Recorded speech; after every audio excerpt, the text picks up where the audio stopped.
All right, good afternoon and welcome to the Middle East Forum Speaker Open Art Series and podcast. I'm Stacey Rowman and I will be moderating this discussion today. We're pleased to have Oren Kessler, an author and Tel Aviv-based analyst, join us to discuss his book, Palestine 1936, The Great Revolt and Roots of the Middle East Conflict.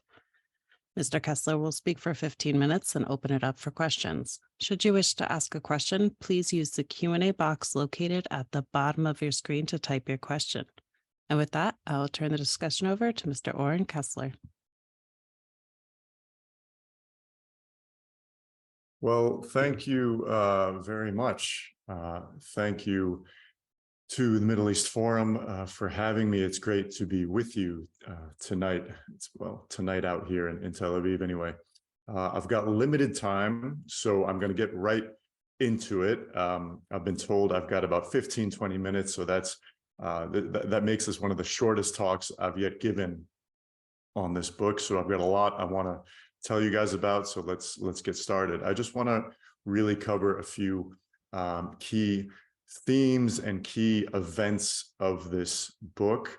Before I do, one very quick disclaimer. You can see the book cover behind me.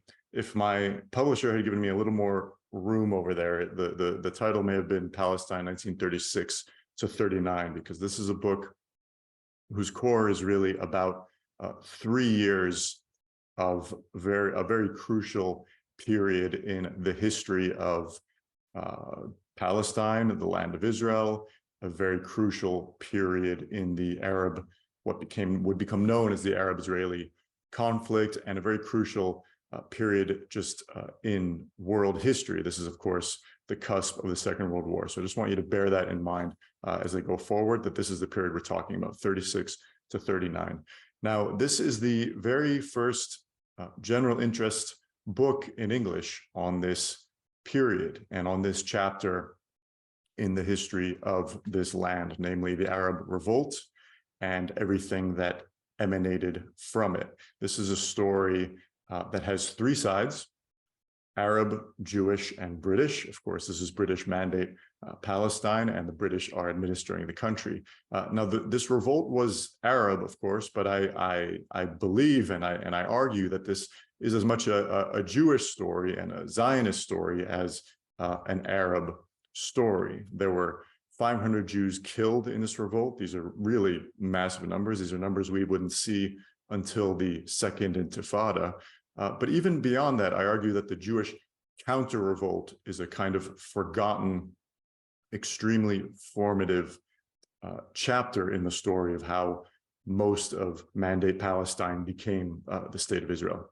And I want to focus here on just 3 legacies, with an emphasis on the Jewish side in this talk, namely, and some of these may surprise you, because these are very fundamental, formative developments in this part of the world and in this conflict. These 3 legacies are a Jewish state, the first time that a Jewish state appears on the international agenda, not just a Jewish national home as pledged in the Balfour Declaration, but a Jewish state with everything that means. The second is a Jewish army. And of course, I will get into all of these momentarily, but the second is a Jewish army. This is the period in which, through British training and facilitation and arms, the Jews of Palestine, of the land of Israel, the Yishuv, as we say in Hebrew, the pre-state community, becomes a military force to be reckoned with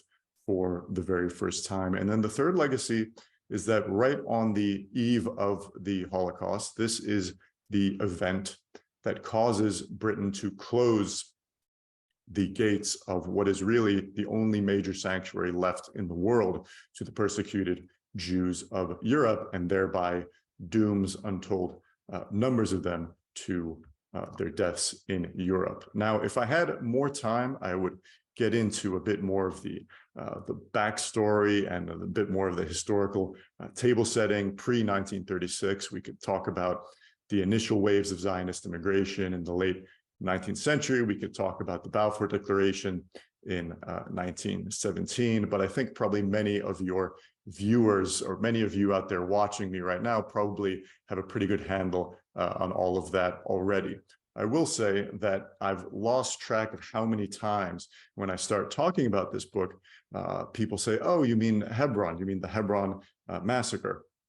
And the short answer is no, that was in 1929. The core of my book begins 7 years after that. The Hebron massacre was a very grim and gruesome series of attacks, mostly over a day or two in Hebron and a few other places, in which 133 Jews were killed, in many of them in very gruesome circumstances. But I believe, and I argue in the book, that that's what they were. These were riots. This was terrorism. This was not a concerted nationalist uprising. And you can probably guess that the first time, in my view, that you see anything like that is 1936. This is really the first intifada in the parlance of our time. Now, there's a man by the name of, whose name will probably ring familiar to many of you. It's Izz ad-Din al-Qassam.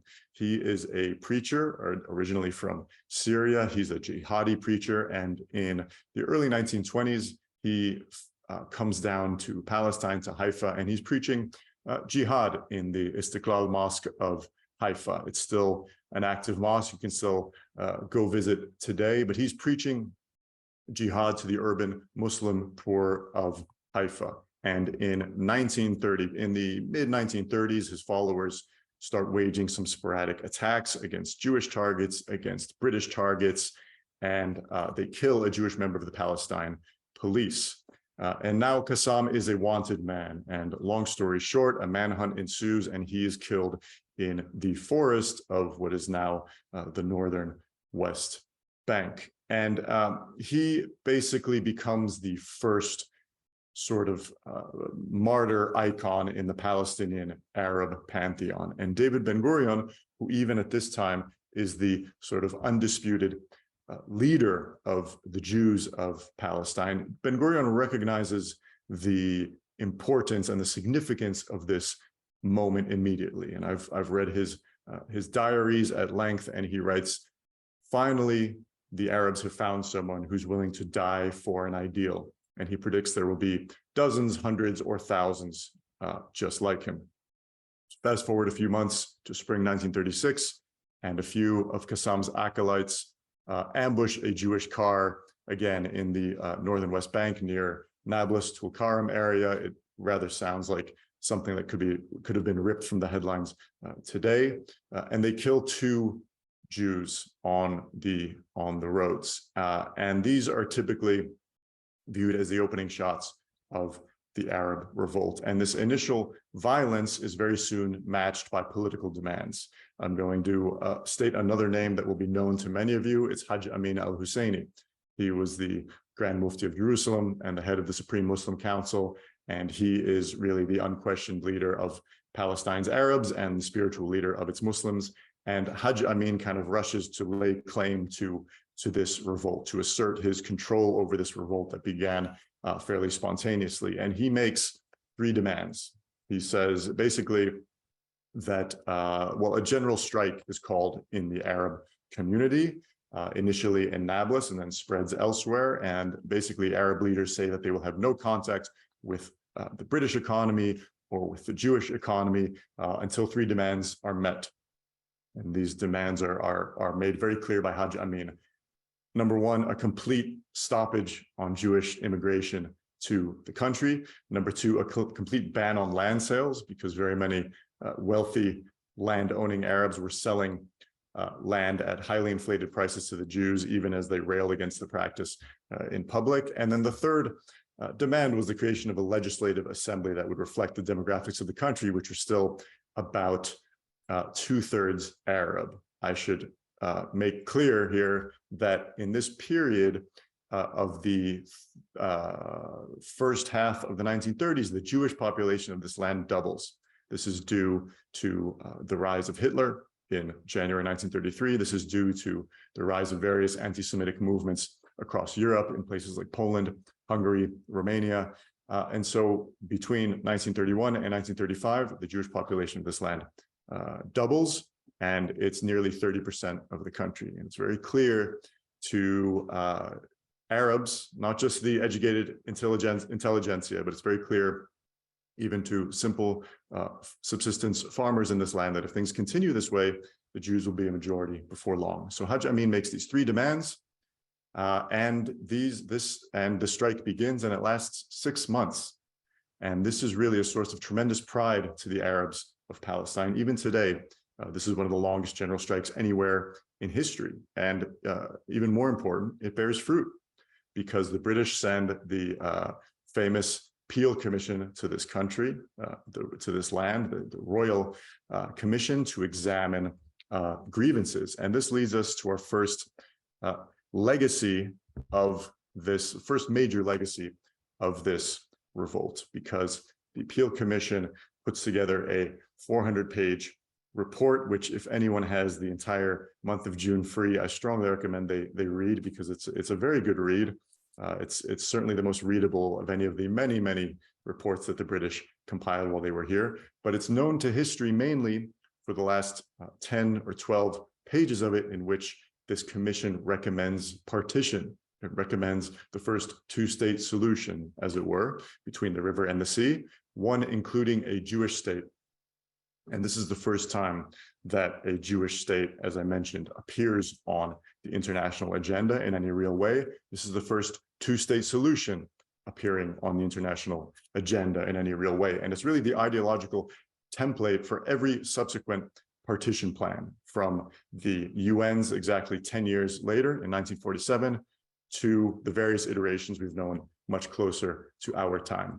And Ben-Gurion plays coy, and he sort of doesn't give a direct answer about how he feels about this partition plan, but privately he is euphoric. Again, I've read his diary from the time. So is Chaim Weizmann, who's the head of the World Zionist Organization in this period. They both are thrilled by this prospect of a Jewish state, no matter how small. But the Mufti predictably rejects this proposal. He calls it an amputation and a degradation and a humiliation, and the commission goes back to London. Now, there's another very fascinating man, and I should say I really wanted this book to be a book about people. I mean, perhaps that sounds a bit of a cliche, but I really wanted to reveal great momentous historical events through human beings on all three sides. And I was really thrilled to find that this period is just full of really complex, compelling characters on all three sides. And one of these characters, who I spend a bit of time with in the book, is a man named Lewis Andrews. He's the acting governor of Galilee. He's an Australian, and he is a Christian Zionist. And he's actually a very good Arabic speaker, incredibly good Arabic speaker by all accounts. He's also one of the very few British administrators who learns Hebrew to any degree. So this Mr. Andrews, who also was a great proponent of partition, was assassinated on his 41st birthday while attending church in Nazareth. And I have a special sympathy for the poor late Mr. Andrews, because I just turned 41 last month. So Lewis Andrews is assassinated, and this is by far the highest ranking British official to have been assassinated during this revolt, or indeed throughout the entire mandate. And now the revolt is back on. It had been kind of suspended while the Royal Commission was there. Now it's back on. It's raging more fiercely than ever. And the Mufti is a wanted man, because it is clear to everyone, or almost everyone, Jew, Arab, and Britain alike, that it is the Mufti who's essentially pulling the strings of this revolt. That doesn't mean that he was sending every last attacker and telling them where to go, but he was pulling the strings and guiding the revolt along its main path in terms of incitement, and even making sure that it had supplies and arms. And so the Mufti flees, famously dressed as a Bedouin. Some people think he was dressed as a woman, but I happen to believe he was dressed as a Bedouin. He flees to Jaffa port, and from there to Beirut, and he won't be back in Palestine for another 4 decades. So the revolt is raging, but the British have a problem. The war clouds are looming over Europe. And it seems to be a question of when and not if war with Hitler will break out. And they simply don't have the manpower to quell the Arab Revolt. So what do? They accede to a long-standing Jewish demand to arm and train Jews in large numbers. And this gets us to our second major legacy of this revolt. This is in this period, about 15 or 20,000 Jews are become members of what's called the Jewish supernumerary police, Notrim, they say in Hebrew, or gaffers, they were also known as. It's an Arabic word. And these 15 to 20,000 Jews receive their training and their arms and oftentimes their salary from the British, but it's clear to all that they're ultimately responsible and answerable to the Haganah, the mainstream Jewish armed force of this time. And this is really the period in which the Haganah goes from a glorified network of night watchmen to the seed of a Jewish army. And again, all with the facilitation, the active facilitation, participation of the preeminent military power of the day, namely the British Empire. And so, as I mentioned, the British have a problem. They are unable to quell this revolt. This is really the peak of the revolt, mid-1938. Arab rebels even occupy many of the main cities of Palestine in this period. And it's only when the Munich crisis is finally averted, when the Neville Chamberlain government grants Hitler his wishes for the Sudetenland of Czechoslovakia, and Britain kind of breathes a sigh of relief and war is averted, at least temporarily. It's only then that Britain can send large-scale military forces here. And that's what they do. They send 2 full divisions. This is a huge number of soldiers. This is the largest British military deployment between the wars. And they begin to engage in some very heavy-handed, some would even say brutal, counterinsurgency. And there are a number of fairly well-documented incidents in this period that can only be described as atrocities. And there are measures taken.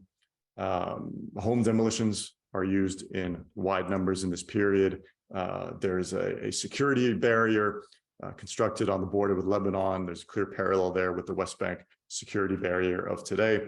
Checkpoints, curfews, administrative detention, so namely detention without specific charges.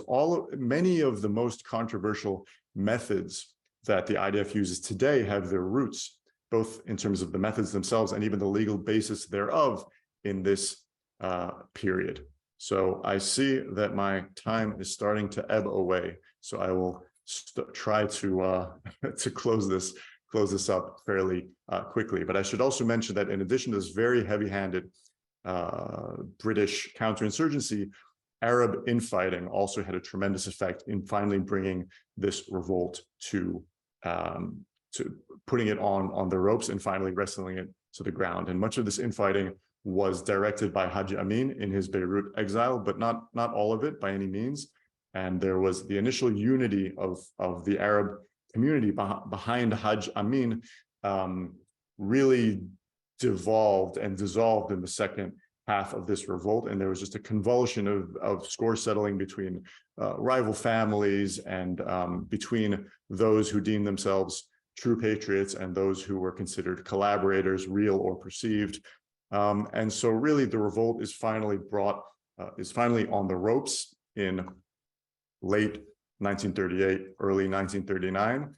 But as a kind of denouement here, the British, with their insatiable appetite for conferences and committees and commissions, they invite the British and the Jews to London for something that's called the St. James Conference. This is the era of appeasement, right? This is essentially government policy at this time, is appeasement, and not just vis-a-vis fascist Europe, but even, and I've read the cabinet papers, they talk quite openly about appeasing Arab and Muslim opinion ahead of what they expected to be a world war. They were particularly worried about Muslim opinion in India, and they were worried that if the large Muslim population in India was not on side during the war, that would cause some major problems for Britain. So they basically determined, they call this conference, but the result thereof is basically a foregone conclusion. And the result of this conference is the infamous white paper of 1939. And so if in 1935, 60,000 Jews came to this land, the white paper determined that over the next 5 years, only 75,000 Jews in total could come to this land, and then no more Jews could immigrate without Arab consent. Now, this is already mid-1939, so this is, of course, a crucial, critical period for the Jews of Europe, and this is really seen by the Jews as a tremendous betrayal. It is seen as a reneging on that Peel partition plan I mentioned earlier, but even more so, it's basically rolling back the entire Balfour Declaration project. And I think I'll just close with a couple of thoughts, which this is one of the great what ifs of history. What if the British had not passed this famous or infamous white paper in 1939? What if there had been a two-state solution in 1937, even with a minuscule Jewish state? We can only wonder how many of the persecuted Jews of Europe could have found sanctuary in this land.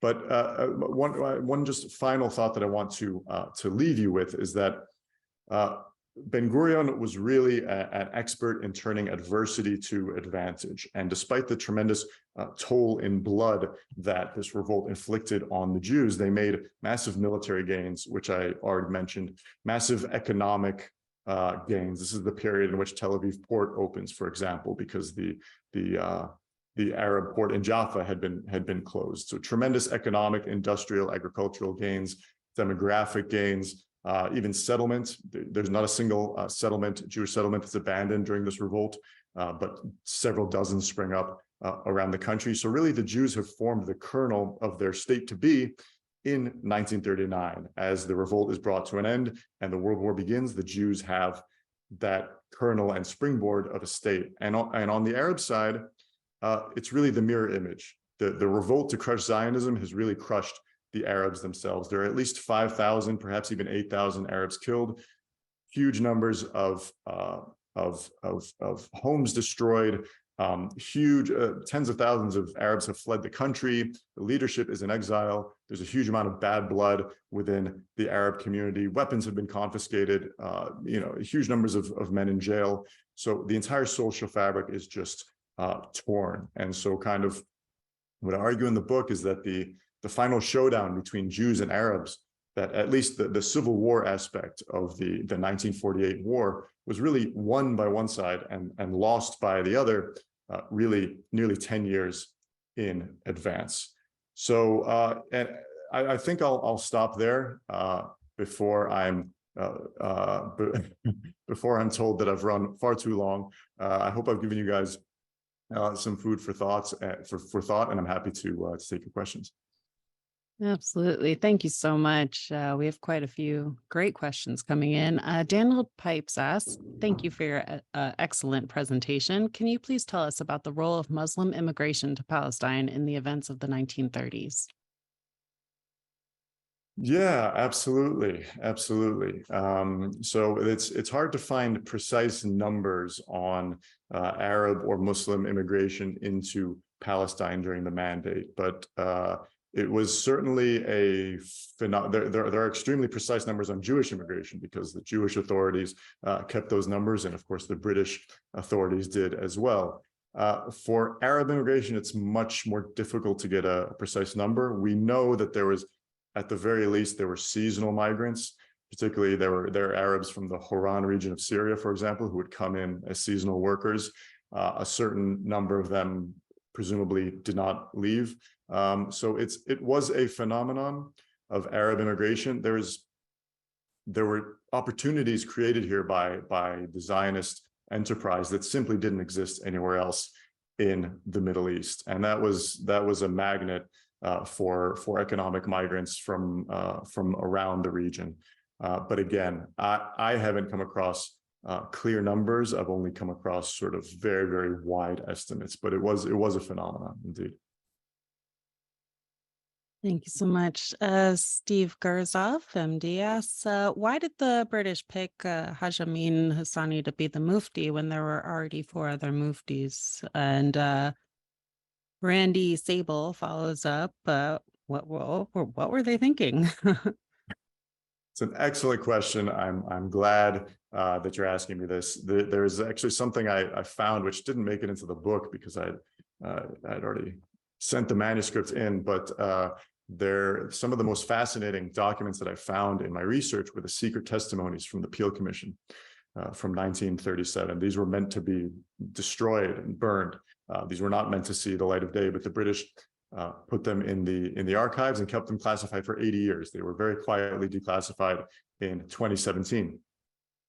And one of these secret testimonies is by Herbert Samuel, who was the first High Commissioner for Palestine, and of course a Jew and a Zionist. And he made one of the most fateful decisions in the entire history of the Jewish-Arab conflict, which was to name Amin al-Husseini as Grand Mufti and head of the Supreme Muslim Council. And he's asked in this session why he did it, and he kind of he wages a certain defense, not a very spirited defense, but he basically says that, well, you know, we had already given the Nashashibis and other rival families to the Husseinis various other positions, so it had to be a Husseini in that position, and only Amin had the requisite religious training, having studied in Cairo at Al-Azhar, and everyone had and he had been basically well behaved until then, which of course is not true if you've read anything about the 1920 riots, but I'm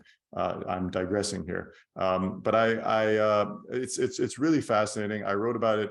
I mentioned it briefly in an interview that I did for Fathom magazine, if anyone wants to look that up. But I'll just say that for what it's worth, Herbert Samuel's son, who spent his entire life in this land, confirmed, or he said that he thought it was one of his father's greatest mistakes while he was here, and it's hard to disagree. I've forgotten the second question. Was the second question what was he thinking? I don't have an answer to that. Yes, and also, sorry, I didn't get through the whole question when I asked that. Did Samuel ever apologize for his choice of Husseini? Not that I've found. In fact, this when he's asked about this in these Peel secret test sessions, this is the only instance I've ever found in which he's asked about it. He doesn't mention it in his memoirs at all. So it's really fascinating. It only takes up maybe a half or a quarter of a page in this testimony, but he has a somewhat reluctant, half-hearted defense of his behavior. I get the sense that he recognized that it was a huge mistake, but it's another huge what if. What if someone else had been Grand Mufti? Everything in this land could have been different. There may have been a two-state solution in 1937. There may not have been the tremendous Palestinian refugee crisis in 1948 if the Palestinian Arabs had been under different leadership in the period leading up to that. So it's a huge what if, absolutely. Thank you. And speaking of the Peel Commission, Richard Galber asks, I believe that during the Peel Commission, many Arab witnesses denied the fact of the existence of an Arab Palestine, saying that the Mandate of Palestine area was actually part of South Syria. Have you seen much evidence of this? And Sandro Bellestrino follows up, had the Grand Mufti accepted the Peel Commission partition, do you think Ben-Gurion would have accepted as well? I'll answer the second one first. Ben-Gurion and Weizmann essentially, there was raucous debate in Zionist circles about whether to accept it or not, and there were the right-wing dissident revisionist movement of Ze'ev Jabotinsky rejected partition out of hand, but there were also some very prominent left-wing Zionists, Yitzhak Tabenkin notably, and some others, Usishkin, I believe, who opposed partition. They thought it was a betrayal. They thought the Jewish state was far too small. It didn't have enough room to absorb immigrants, indefensible, et cetera, et cetera. But the two people who mattered most were Ben-Gurion and Weizmann. And although they didn't think that territorially it was the last word, they accepted in principle the idea of partition as a basis for moving forward. And that's the response that they gave to the British. In terms of Palestine as its own unit or part of Syria, in this period, it's not entirely clear, even among people like Haj Amin, what the final goal is. For example, namely whether an independent Palestine full stop or an Arab Palestine as part of a wider confederation. And I believe it was when the Mufti he even rejected the white paper. This is often forgotten. It wasn't just the Peel Commission partition plan that he rejected, but even the white paper, which went so far towards Arab demands, the Mufti rejected it. And he went against almost all advice among other Arab leaders within Palestine, other prominent Arabs, and he rejected the white paper for not going far enough. And I believe it was at that point in his rejection statement that he said, Palestine will remain forever Arab as part of an Arab confederation. So even in the late 1930s, he's still talking about some kind of Arab confederation. So I think the final goal was not entirely clear on the Arab side. Thank you so much. And we're quickly running out of time, but if you wouldn't mind answering a few more questions. Lawrence Jaffe states, fascinating talk. Thank you. What effect did the revolt have on the admittedly small attempts at Jewish-Arab local dialogue, e.g. the Ehud Brit Shalom and Palestinian Communist Party? So even beyond those were those two, the Brit Shalom was a quite small movement on the Jewish side, but it punched above its weight because it had a few very prominent members, people like Judah Magnus, the head of Hebrew University, and Martin Buber. But even beyond those fairly small groups, there were real attempts during this period, which I read about in the book. For example, there were frequent meetings between Ben Gurion and a man named Musa Alami, who's one of my main, not mine, but one of the main Arab characters who I really follow in this book. And they meet again and again in the mid 30s to try to reach some kind of modus vivendi. Ben Gurion also meets with George Antonius, who was certainly considered no slouch in terms of Arab nationalism. He wrote the seminal text of the period on Arab nationalism, the Arab Awakening. And so he met. There were attempts. There were attempts even by very mainstream figures in this period to reach some kind of understanding. But I argue in the book that this period of the revolt was really formative in a negative way as well, in that it really led to a certain self-segregation between both communities, and the contact between the two communities was really very much diminished as the revolt began to rage. There were stigmas on both sides against too much contact with the opposite side. And on the Arab side, of course, Haj Amin was very much enforcing his will, even from exile. And if anyone considered just trying to step out of line, quote unquote, and reach some kind of understanding with the Jews, they would typically find themselves either dead or in some other very serious trouble. So I think, yeah, so that's one of the more negative consequences of this revolt, is this kind of self-separation, self-segregation between the two sides. Thank you. And RDESQ asks or states, you didn't mention the Christian Arab role, if any, in the actual result as opposed to George Antonius. Could you please comment? Very good question. I think broadly speaking, many Christian Arabs supported the political demands of the revolt. I didn't find hardly any, or even any at all, evidence of Christian militants. I don't think I came across any Christian militants at all. I think many Christians also felt themselves between a rock and a hard place. There's a man named Yusuf Hanna, who was the editor of Palestine newspaper in Jaffa. He was a Christian, and he had a long correspondence with the New York Times correspondent here, a man by the name of Joseph Levy, who was a Jew and an Arabic speaker and an anti-Zionist. And their correspondence is in the Israeli archives, and it's really fascinating. And at a certain point, this Yusuf Hanna writes, there's not an Arab worth his salt in this country who wants to be ruled by Jews, but there's also not an Arab with any self-respect in this country who wants to be ruled by terrorists. And I think that encapsulates the bind that a lot of Christian Arabs were in, namely, for the most part, they were not ardent Zionists, but they were also quite fearful of what an Arab Palestine would look like if it were run by someone like the Mufti. So I think there was a certain amount of public opinion on the Christian side that probably would have been okay with the British staying indefinitely. But on the whole, I think many of them were caught in this bind. Well, thank you. As many of our viewers have stated in their questions, fascinating talk. Can you tell our viewers where we can find your book? Absolutely. It's on Amazon. It's on Barnes and Noble. It's for those of you not in the US, Blackwell's UK has free international shipping to Israel, to the UK, or wherever you may be. You can order directly from my publisher, Rowman Littlefield. There are many options. So it's available in hardcover and ebook. Wonderful. Thank you so much. We've come to the close of our webinar. Thank you again, Mr. Kessler, for joining us today. Thank you so much. Of course. For our viewers, please be on the lookout for our weekly webinar offerings email coming out over the weekend. Thank you all for joining us, and I hope you have a great day. Bye. Thanks.